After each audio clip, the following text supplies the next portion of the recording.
Housing prices are up. Let's have a look. Hello everyone, Florian.Heise here and welcome to another episode of HeiseSays. I have my stein of coffee and I thought we'd have a look at this article from ABC News written by Nassim Karem regarding CoreLogic's finding that housing prices have gone up. Now, I find this quite hard to believe.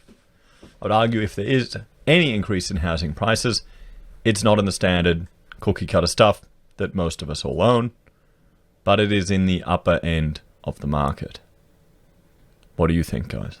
I know a lot of us are quite skeptical about any real estate information we're receiving, particularly from CoreLogic, but let's have a look at this.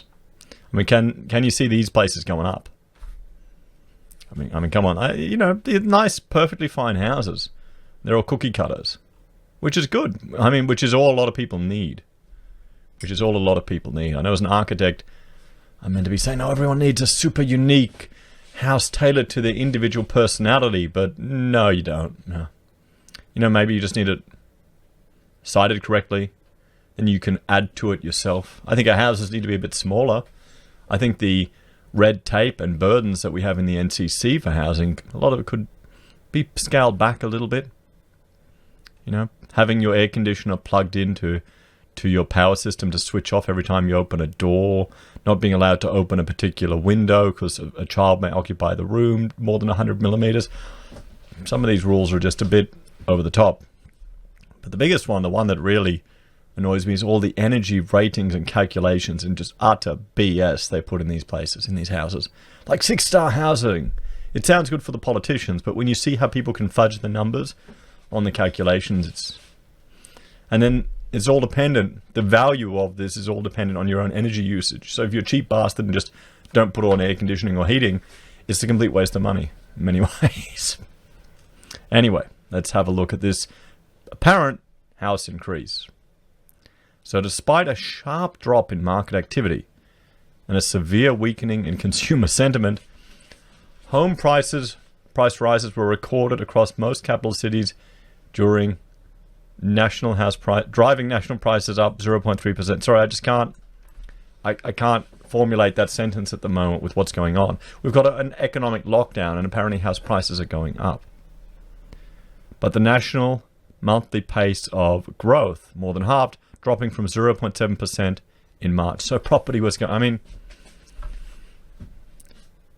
I guess it could.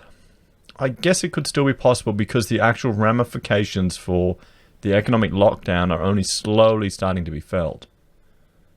It's only slowly starting to be felt. People are just getting their JobKeeper payments and realizing they have to pay tax on it.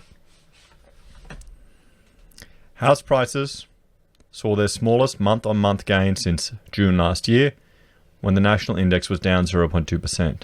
Although housing values were generally slightly positive over the month, the trend has clearly weakened since mid to late March, when social distancing policies were implemented and consumer sentiment started to plummet, CoreLogic head of research Tim Lawless said.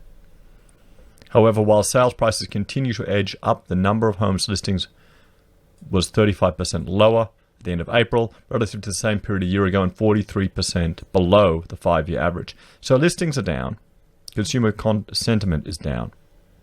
Here's the thing. I think it fundamentally comes down to one of two things, or three things. If you need to buy for a home, and you're in it for the long term, you're not worried about any potential changes, you may just jump at it now if you have the opportunity.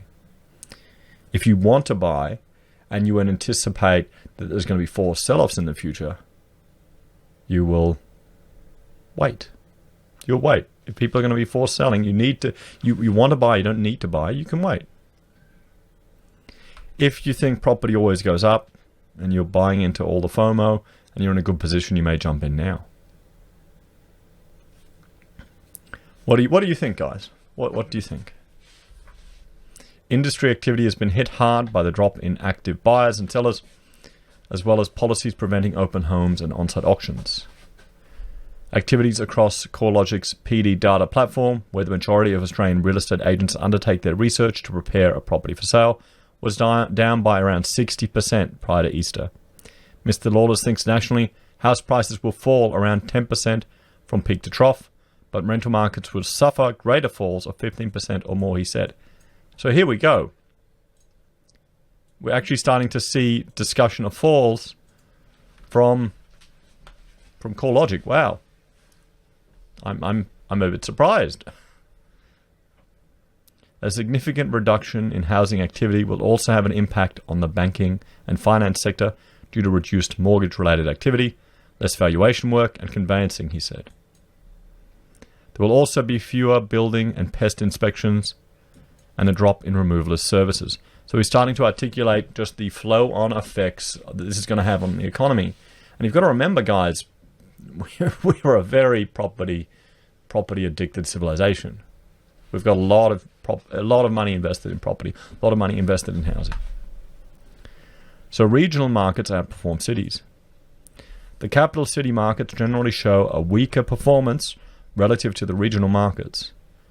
The combined capital city index was up 0.2% in April, compared with 0.5% across the combined regional markets.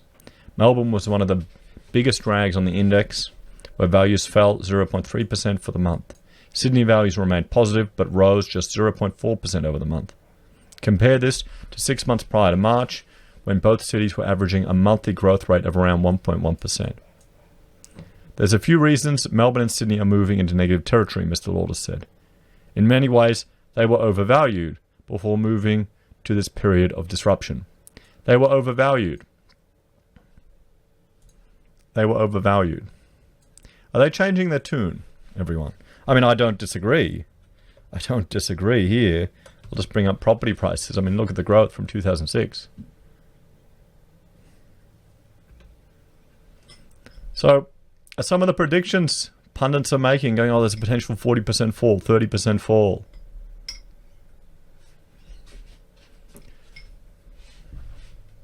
Mr. Lawless said these two key markets also had greater exposure to stalling overseas migration. Yes, and we're starting to see that more and more. We're starting to definitely see discussions about migration. This just highlights how much of our property bubble has been influenced by migration. You've got here foreign investment in housing, how high it was. Nearly 90% of building approvals at one stage during the bubble. And that's just foreign investment. And you've got the messy situation here where they just keep bringing more and more people in to prop up this housing, which just creates a bubble, which makes it worse for everyone. Even the people coming over here. I've been talking to some people from India that have a better quality of life back in India than here in Australia. It's cheaper to live. It's cheaper to live. There you go. Look at the Argentinian property prices, guys. Just look those up now. Let me know what you think. So, I mean, migration's definitely going to take a hit. International travel has just, ground to a halt. Tourism, everything's going to take to a halt. International students. Often they'll come over here, study, marry, settle down here. That's going to take a hit as well. So rental markets are much more exposed as well, particularly in inner city rentals, he said. Yes, and that they're going to take a big hit in property prices. Hobart was the only major region to record a decline in home values over the month, down 0.1%. Hobart has the most exposure of any capital city, at least proportionally to the industry sectors that are most heavily impacted by the pandemic. In terms of employment, with 12.7% of the workforce employed within accommodation and food services and arts and recreation services, Lawless said. Despite weakened conditions, some cities saw home price growth accelerate in April. Perth gained 0.2, Adelaide 0.4, and Darwin 1.7, all outperforming their 6-month average pace of growth in April. So wait to see the storm out. The most expensive housing markets are slowing the fastest. Quarterly gains across the top quartile reduced from 6.6% late last year to 2.4% over the 3 months ending in April. Melbourne's upper quartile market fell 0.8% in April, while the lower quartile and middle of the market continued to record a subtle rise in values over the month.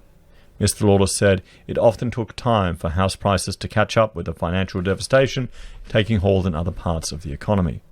You generally don't see house values respond quickly at all, given the long settlement periods and very high transaction costs, he said.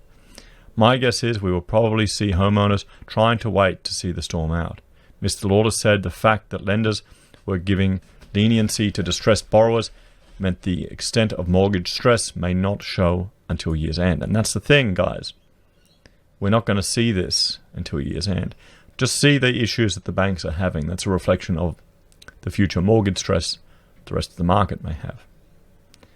So chances are we still are seeing housing values remain relatively resilient to this downturn as long as the pandemic is contained within 3 to 6 months, he tipped. On the other hand, if the virus outbreak is longer than expected, that's where we'll see further downward pressure on pricing.